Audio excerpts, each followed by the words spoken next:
C'est un plaisir, fidèles téléspectateurs, de vous savoir bien nombreux devant vos postes téléviseurs à poursuivre cette émission Trajectoire qui a toujours l'habitude de puiser pour vous des personnes qui ont une trajectoire, voilà, qui ont de l'expérience. Ils ont quitté l'étape de l'expérimentation, ils sont dans l'expérience des domaines justement pour inciter la jeunesse congolaise et pourquoi pas la jeunesse du monde entier. Nous avons le plaisir, fidèles téléspectateurs, aujourd'hui de recevoir pour vous une Chinoise qui, en fait, elle est culturellement outillée. Elle, c'est Jing Chan. Voilà. Elle est professeure de philosophie, mais ses domaines de recherche, phénoménologie et également, je parlerai de l'esthétique. Bonjour et bienvenue. Bonjour. Je vais vous recevoir en chinois. Ni hao. Ni hao. Très bien chinois. Xie xie. Ouais, 不用谢。 OK. Ni hao ma. 我很好。 Ni hao ma.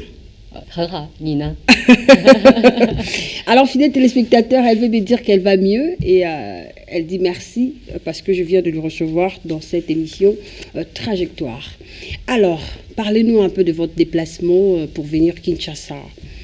C'était sur base seulement de l'échange culturel chinois ou autres détails? Ouais, donc je voulais toujours voyager un peu en Afrique et c'est en plus une des raisons que j'ai appris le français. C'est pour la philosophie, mais c'est aussi pour les échanges culturels en Afrique.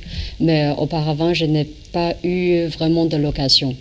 Mais j'ai lu quand même pas mal de choses sur l'Afrique. Mais j'ai lu un livre qui n'est pas écrit par un écrivain congolais, mais c'est sur le Congo, c'est The Heart of Darkness. Okay. Ouais, et donc dans ce livre-là, il y a pas mal de préjugés. Donc je voulais toujours voir de mes propres yeux comment comme ressemble... Thomas, Saint Thomas. Ouais, comment palper du doigt sur les réalités africaines et puis ouais, c'est ça. Congolaises. Ouais, comme ça. Ce quoi, Congo, comment se ressemble le pays et aussi le peuple. Et donc c'est déjà depuis longtemps.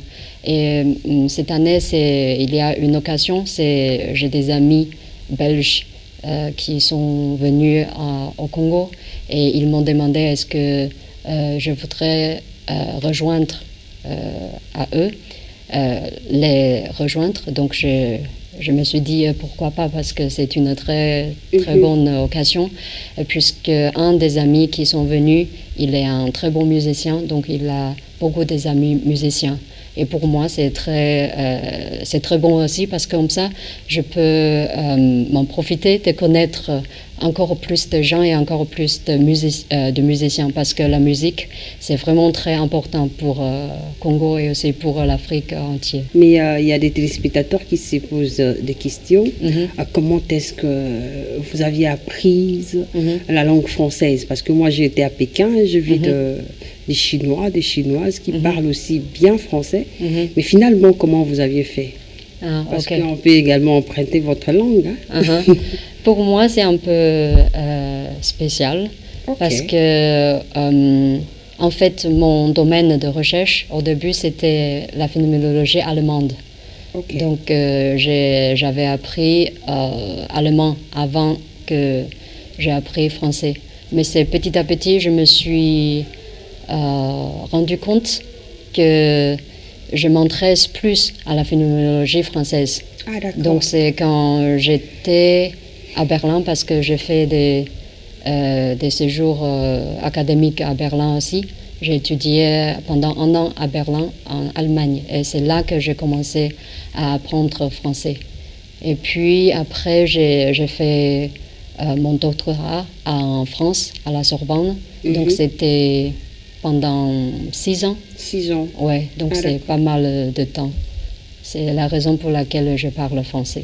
Ouais. Très bien. Quel a été votre souhait, ou alors votre vocation, soit votre vision de la vie?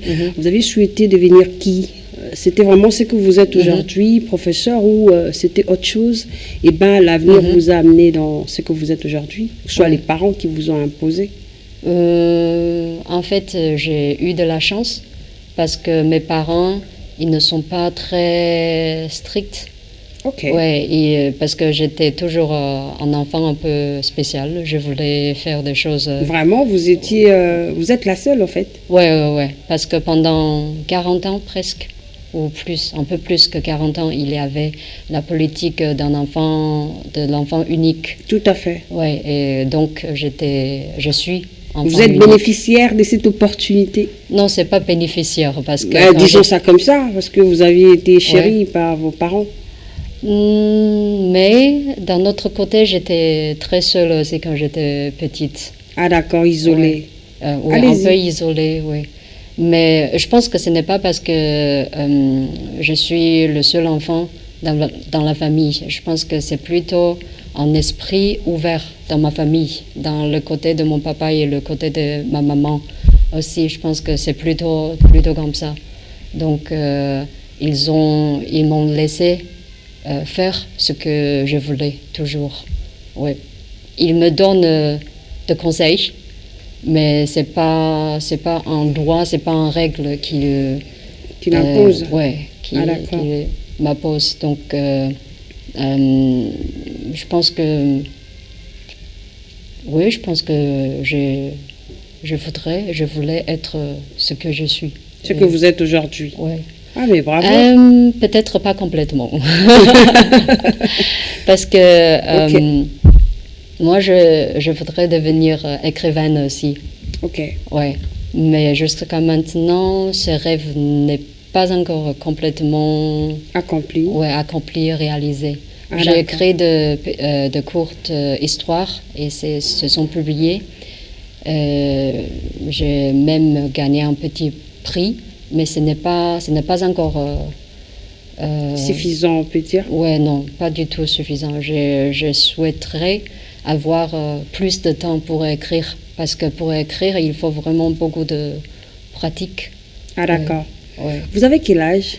J'ai 35 ans. Ok. Ouais. Mais finalement, vous avez aussi le souhait de pouvoir élargir vos études. Ouais. Ça sera toujours dans le même domaine de la philosophie ou vous allez emprunter d'autres filières? En fait, j'ai commencé mes études, comme je viens de dire, en littérature et en histoire. Et pendant un certain moment, je voulais étudier l'anthropologie aussi. Super. Ouais. Ok. Mais je voulais étudier la philosophie aussi. Ok. Et je voulais continuer. Là, je pense à Madame Baedila, celle qui nous a donné le cours aliphatique. Ouais. C'est vraiment une femme forte dans l'anthropologie. Ouais, vous pouvez une Congolaise. Elle est congolaise. Excuse-moi, je ne la connais pas. Ah, vous allez la connaître dans votre prochain voyage. Ah, ok, trop bien. C'est une femme dynamique. Trop bien. Je salue Madame Baedila, en passant. Voilà. Ouais. Merci. Très bien. Ouais, je voudrais savoir plus sur cette madame après. Ouais. Très bien. Ouais, et donc, allez-y. Je voulais continuer à étudier la littérature aussi, et notamment la théorie littéraire. Mais je me suis dit, pour étudier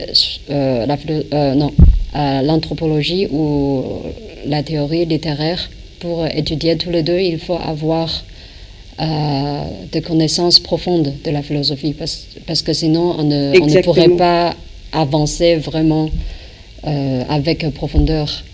Et c'est là que je me suis dit, peut-être je fais un master en philosophie, et puis après le master en philosophie, je peux revenir à la littérature ou à l'anthropologie. Ah d'accord, c'est un projet pour la Chine ou c'est pour l'extérieur du pays?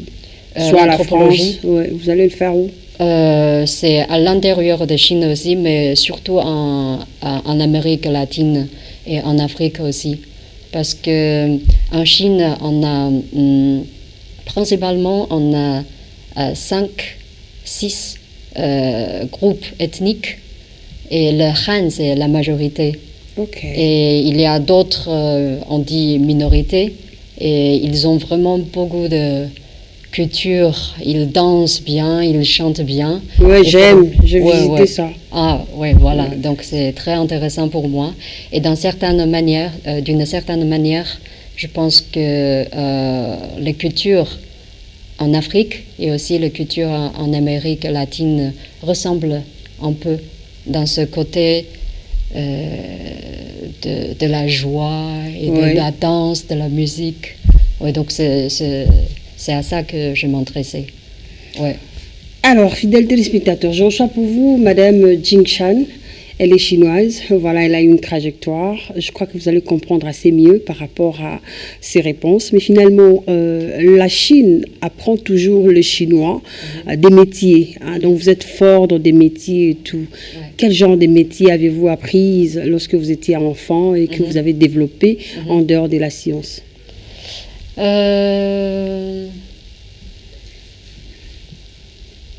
Là, je ne me rappelle pas le mot en français, mais c'est de tricotage. Oui, tricotage, voilà. Okay. Voilà. Parce que ma mère, elle est vraiment très bien en tricotage, donc j'ai appris un peu ça. Ah d'accord. Et qu'est-ce que vous faites avec jusqu'à nos jours? Bah, je fais rien avec ça parce que parce que c'est pas très lié avec votre mes vision. Recherches. Ouais. Ah ok. Ouais, c'est plutôt quand j'étais petit, c'est pour les poupées, pour faire de petits trucs pour mes parents ou mes cousins ou mes amis. Okay. Mais maintenant, ouais, j'ai pas beaucoup de temps à faire ça. Ah d'accord. Ouais. Très intéressant. Ouais. Et vous êtes professeur de philosophie à Tanchi. Ouais. À l'université à Shanghai. Ouais. Et dites-nous, parlez-nous un peu. C'était l'an passé que vous avez pris, n'est-ce pas, cette embauche? Ouais. Comment cela a été fait? C'est sur base d'un concours ou Ouais. Parlez-nous un peu du profil des recrutements. Ouais. Donc avant de parler de ça, je voudrais retourner un tout petit peu en arrière. Allez-y. Ouais, j'ai fait mon master en philosophie pour étudier la littérature ou l'anthropologie. Mais dans le carrière académique, c'est un peu difficile de retourner en arrière. Okay. Parce qu'on fait des recherches et on doit lire, on doit écrire beaucoup et c'est très spécialisé. Et normalement, c'est pas facile d'aller dans un autre domaine. Donc après mon master, je n'ai pas fait comme j'ai souhaité, de continuer la littérature ou l'anthropologie, mais j'ai continué la philosophie. Donc, très bien. Ouais, donc j'ai fait 6 ans en France, à la Sorbonne, et puis c'est au bout de mes études, je devais chercher de travail, et maintenant c'est partout dans le monde, c'est difficile de trouver un poste dans l'université, partout dans le monde. Okay. Mais en Chine, c'est encore possible. En Europe, et notamment pour la philosophie, c'est vraiment très difficile. C'est presque pas de poste pour les professeurs en philosophie. Mais en Chine, il y a beaucoup d'universités. Ok. Donc, où vous avez l'opportunité d'accéder pour travailler, dispenser les cours. Ouais. C'est difficile aussi, mais c'est possible. Ben ouais, vous êtes l'enfant du pays. Ouais. Alors, répondez à ma question de tout à l'heure sur le profil de votre intégration dans cette université à Shanghai. Ouais. Donc, c'est normalement si ça dépend du développement de faculté de chaque université. Et aussi, ça dépend s'il y a un professeur qui prend la retraite. Et dans ce cas-là, il y a un poste qui est disponible. Ou si les professeurs dans cette faculté ont discuté et ont pris la décision de développer encore un autre domaine de la faculté, c'est dans ce cas-là, on va chercher de nouveaux professeurs ou de nouveaux employés. Dans mon cas, c'est dans mon université, dans la faculté de la philosophie, on est déjà spécialisé en phénoménologie. Donc, on a des très bons spécialistes en phénoménologie, mais c'est plutôt la phénoménologie allemande. Ah, d'accord. Ouais, donc, c'est le professeur là-bas, ils ont discuté beaucoup. Ils pensent que ce serait mieux, ce serait intéressant d'avoir quelqu'un qui est s'y spécialisé connaît, voilà. ouais, en la phénoménologie française. Ok. Et donc, c'est pour ça que je sais qu'il y a possiblement un poste là-bas. Et donc, il faut donner le CV. Et puis, c'est d'abord peut-être l'administration qui va voir est-ce que je suis diplômée, est-ce que où j'ai fait mes études, un peu les documents et tout ça. Combien d'articles j'ai déjà publié, de tout ça. Et puis, ça passe au niveau de professeur. Et donc, ils vont vraiment, par exemple, lire mes articles et lire ma thèse, par exemple, une partie au moins, de voir est-ce que cette personne est vraiment qualifiée. Outillée, voilà. Ouais, c'est ça. Pour dispenser les cours. Ouais. Est-ce que vous êtes passé par des stages professionnels, soit assister à un professeur du genre de philosophie pour avoir un peu l'élan? Ça, vous sautez sur comme un chevet, comme les chevets dans la soupe. Non, j'ai déjà fait pendant mes études. Ah, d'accord. Ouais, j'étais assistante de professeur avant. Vous ne nous aviez pas révélé, c'est pourquoi je pose cette question. Non, mais pour nous, c'est plutôt... donc, il y a l'interview aussi, il y a les entretiens, il y a beaucoup d'étapes. Ok. Et puis, je suis acceptée, mais dans mon université, je ne peux pas immédiatement donner de cours. Okay. Donc, c'est là plutôt un stage... professionnel, plus professionnel. Ouais. Ah, d'accord. Ouais, donc, il faut suivre des formations et il faut aller écouter le cours de professeur aussi. Ouais, il y a même des concours aussi, il faut passer le concours. Ah, d'accord. Ouais. Et l'enseignement d'hier et aujourd'hui, vous qui êtes un peu assez développé dans ça, c'est-à-dire vous avez été en France, la Chine d'ailleurs c'est votre monde, et puis en Afrique par moment, ou alors l'enseignement d'hier à aujourd'hui, faites-nous le parallélisme par rapport à vos navettes, comment vous trouvez, il y a évolution ou l'évolution, il y a des choses à corriger? L'évolution dans quel... L'évolution dans le sens de la modernisation. La modernisation. Ouais, où il y a des choses à corriger jusqu'ici. En fait, je suis grandie dans un village. Ok. À Bama? Hein? À Bama? À Bama? Oui. Non, dans le sud-ouest de Chine. Ah, d'accord. Oui, dans le sud-ouest de Chine. Donc c'est là que je suis grandie, c'est dans un village parfois avec mes grands-parents parce que mes parents ils travaillaient, ils étaient fonctionnaires et ils étaient parfois très occupés. Et une grande partie de mon enfance, je suis restée avec mes grands-parents dans le village, dans la montagne. Ok. Et aussi, j'ai 35 ans maintenant, donc j'ai vécu la modernisation de Chine, bien sûr, si on veut dire ça. Donc à cette époque-là, quand j'étais petite, on n'était pas pauvre, mais on n'était pas riche. Okay. Donc par exemple à cette époque-là, on n'avait pas de voiture. Je n'avais jamais pensé que j'allais étudier à l'étranger, en France, voilà. J'allais voyager au monde parce que j'ai fait beaucoup de voyages autour du monde, mais j'avais pas. Vous n'avez pas aussi pensé être face à face à Malonga? Ouais. Trajectoire absolument, absolument. Ok, allez-y. Et puis, c'est petit à petit, la vie change. Ok. La vie se change et maintenant, en Chine, je ne peux pas dire que tout soit très modernisé, mais au moins le niveau de vie est vraiment augmenté. Assez aisé. Ouais, par rapport Ah d'accord. Et au niveau de l'enseignement, par rapport à ma question de tout à l'heure? Au niveau de l'enseignement, je pense que maintenant, quand j'étais petite, je n'avais pas beaucoup de stress pour les études.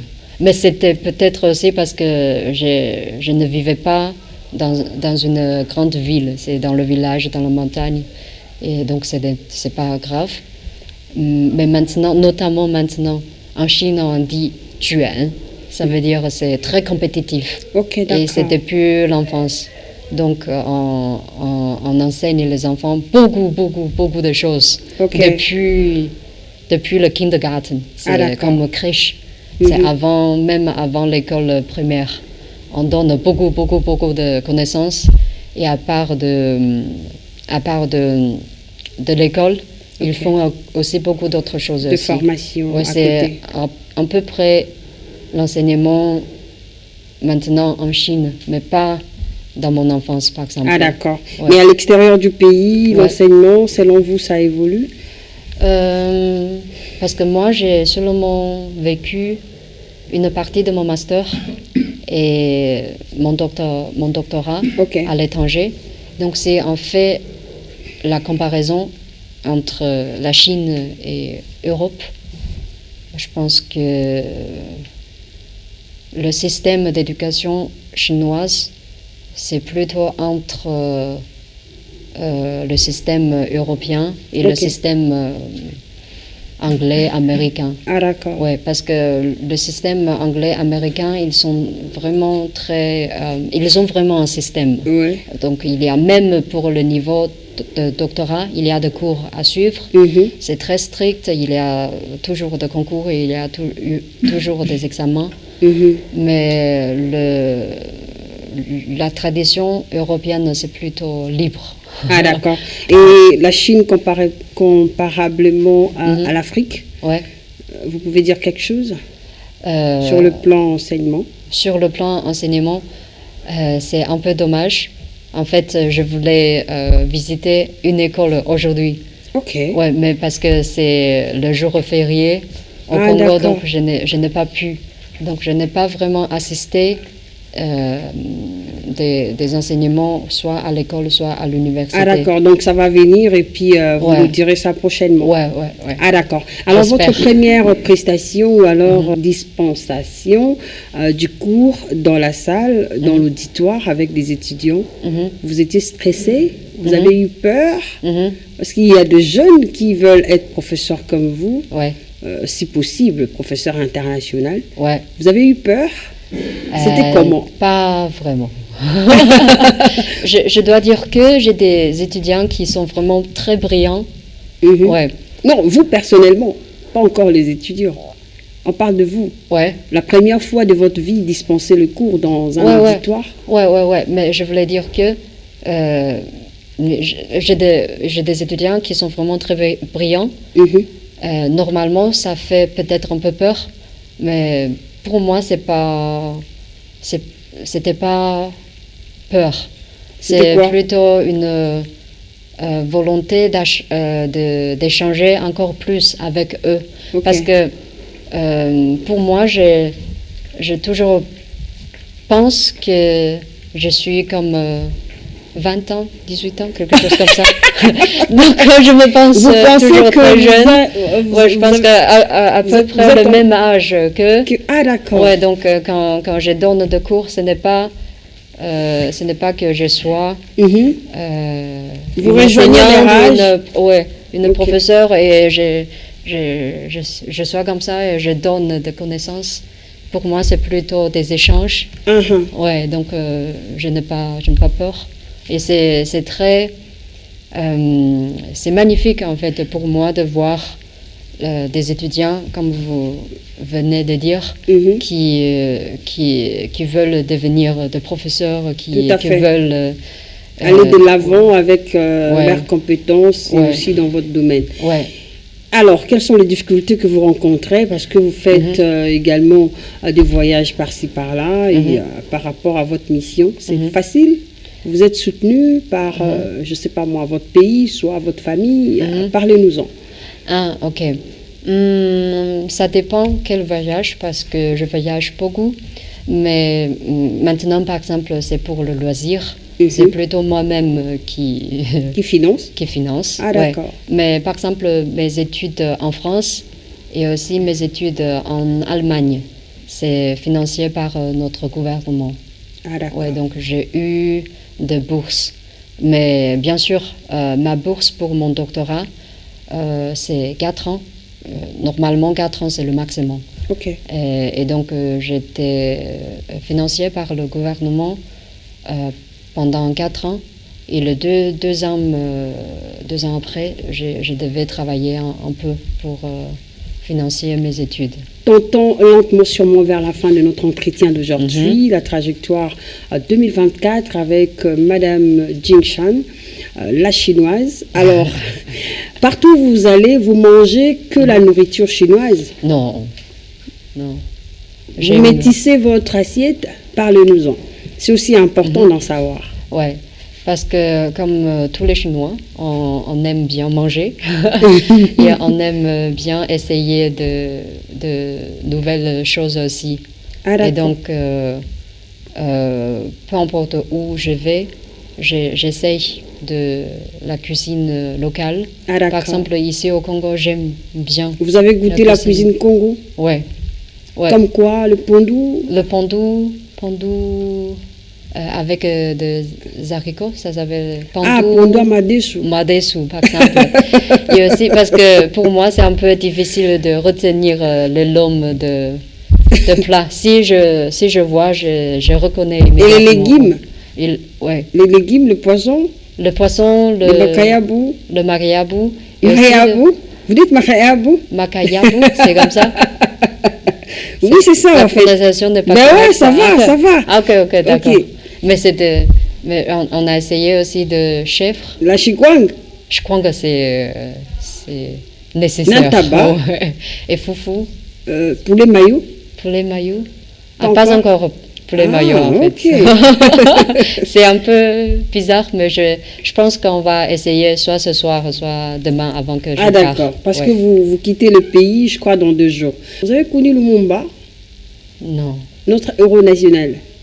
Non, pas encore. D'accord. Excuse-moi. Il n'y a pas de problème. On retourne en toi parce que on retourne par rapport à votre histoire parce que nous sommes à la fin de notre entretien. Vous allez, n'est-ce pas, regarder la caméra pour conseiller le jeune. Vous allez commencer par le jeune chinois et ensuite les jeunes africains et ensuite les jeunes européens. Vous allez mettre ça dans une même assiette. Et les Congolais ou les Congolaises en particulier.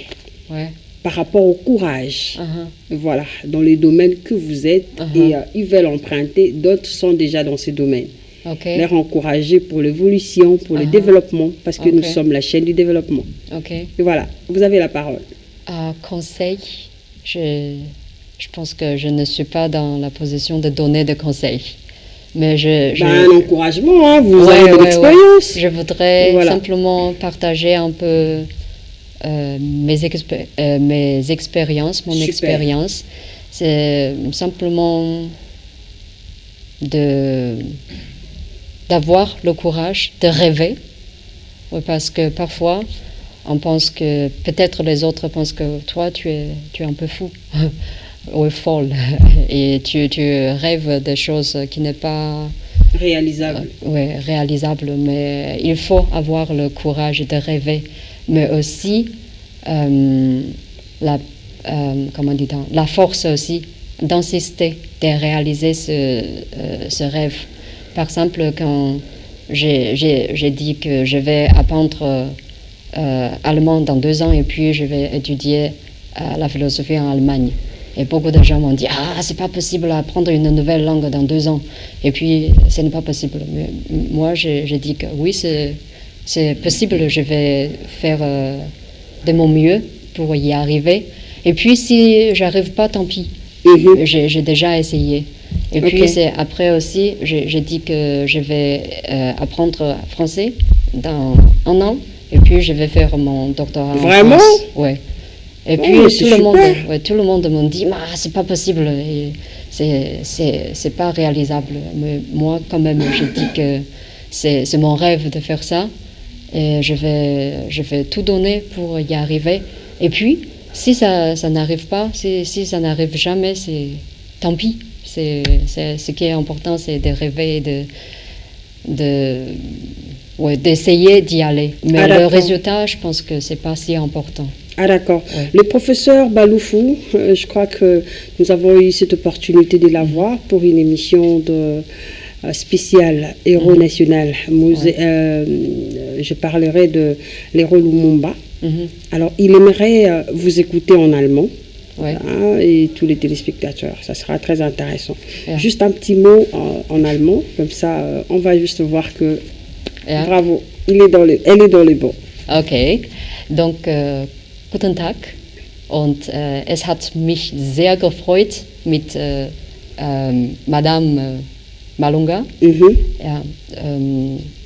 eine Diskussion zu haben. Und ich freue mich darauf, dass ich wieder nach Kongo kommen kann. Très bien.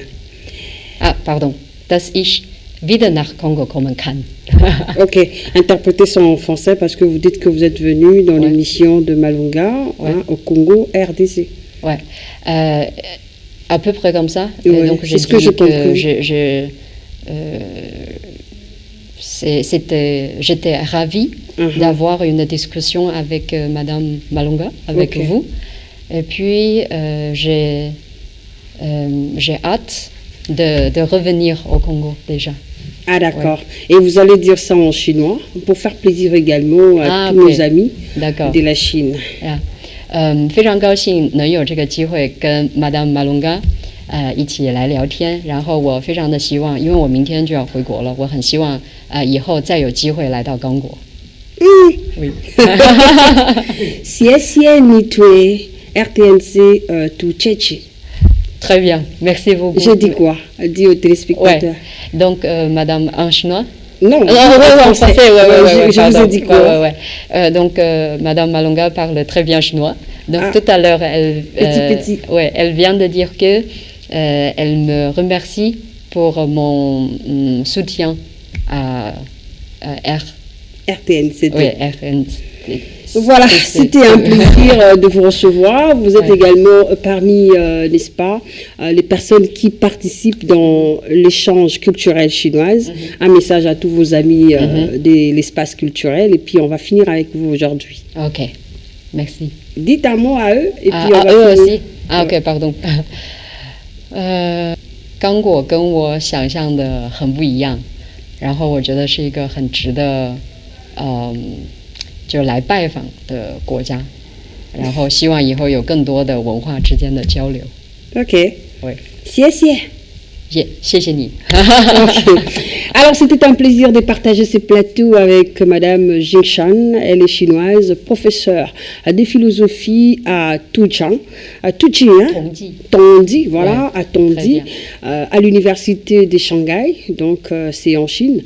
Et merci beaucoup d'être venue. Merci en tout cas et bon voyage. On va se retrouver la fois prochaine. Merci beaucoup. L'équipe de la RTNC2 vous dit merci. Vous dit xie. Ok.